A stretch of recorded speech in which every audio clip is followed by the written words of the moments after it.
Hello everyone, welcome to this exciting course of Korean food and food culture. My name is Chang-Ju Song and I'm a senior lecturer in Asian Studies and Korean Studies at the University of Auckland in New Zealand. And through this series, what I will cover is a very interesting topic of food and food culture, of particularly the Korean food and Korean food culture. So today I have 6 topics to cover, and I will convey this lecture pointing all of the 6 topics one by one. The topics of 6 today are like the following one. And the first one is, why should we learn about Korean food? Which is a very important topic, by the way. And secondly, many countries have, and they are proud of and promoted national cuisine and culinary identity, which is a second topic. And the third, in the context of Korean food and Korean food culture, I will cover how the national environment of the Korean Peninsula has impacted on today's and historical Korean food and food culture.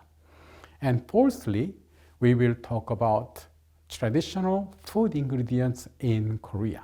Of course, today Koreans eat all kinds of food imported from other countries, but understanding the original and traditional Korean food ingredients is very important, so we will cover that topic. And fifthly, we will talk about religious, political, and ideological factors in Korean food culture. Korean food culture, as I explained earlier, was impacted by Korea's natural environment, of course. But however, also social, political, ideological factors also have impacted in shaping today's Korean food culture. So that's what we will cover.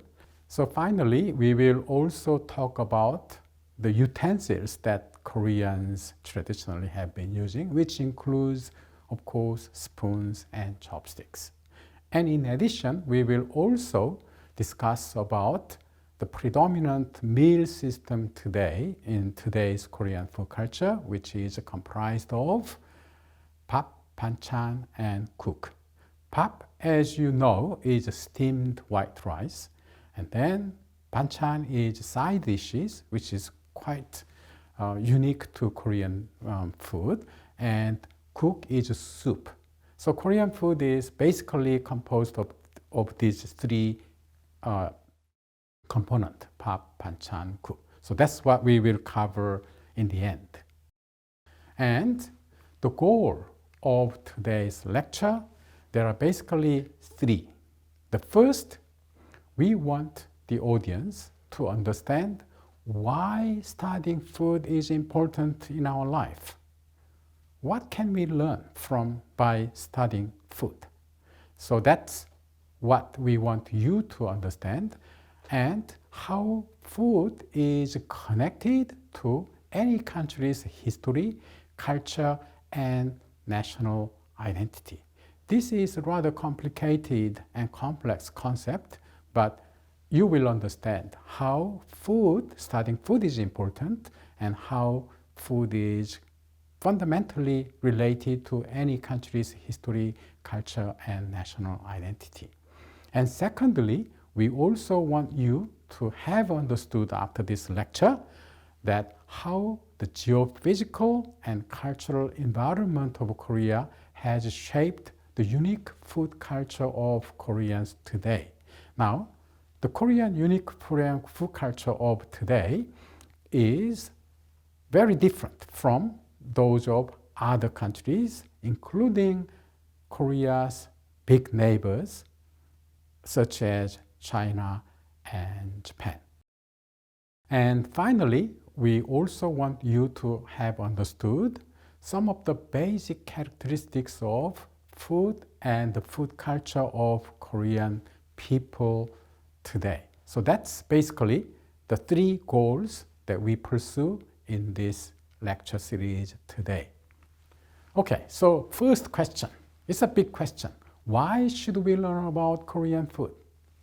Because food is simply important. How important is food?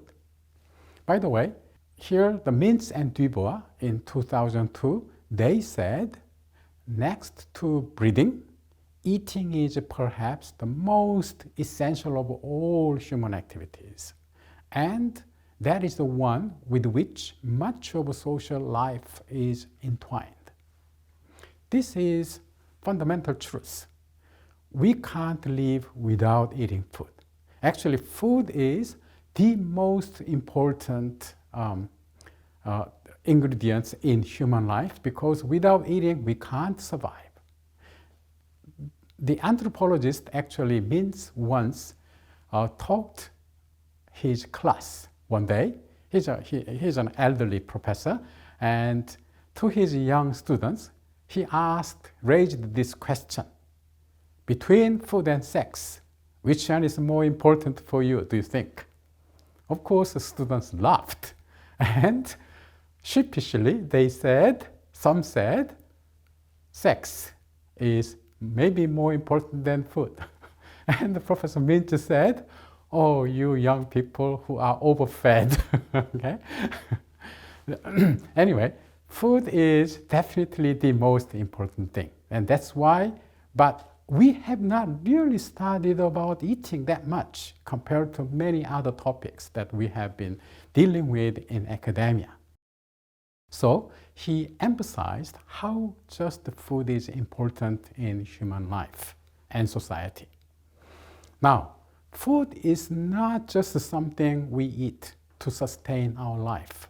Food is fundamentally a product of our culture. Indeed, food itself is a culture. First of all, food is a universal human necessity. Everyone needs to eat. And it's an essential medium through which individual and cultural identity is expressed.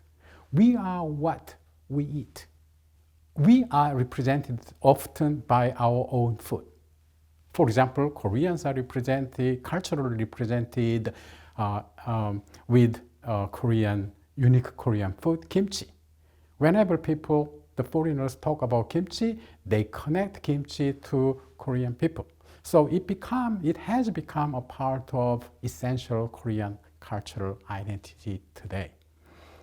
In addition, the way how society produce food, consume food, and assign some meanings to this food is fundamentally social, political, and cultural consequence.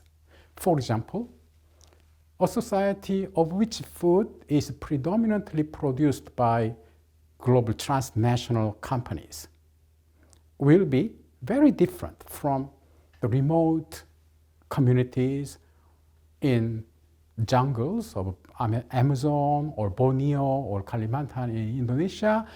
The people's life and the meaning that they assign to their food would be very, very different. So we have understood why food is important, generally. But why should we care about Korean food?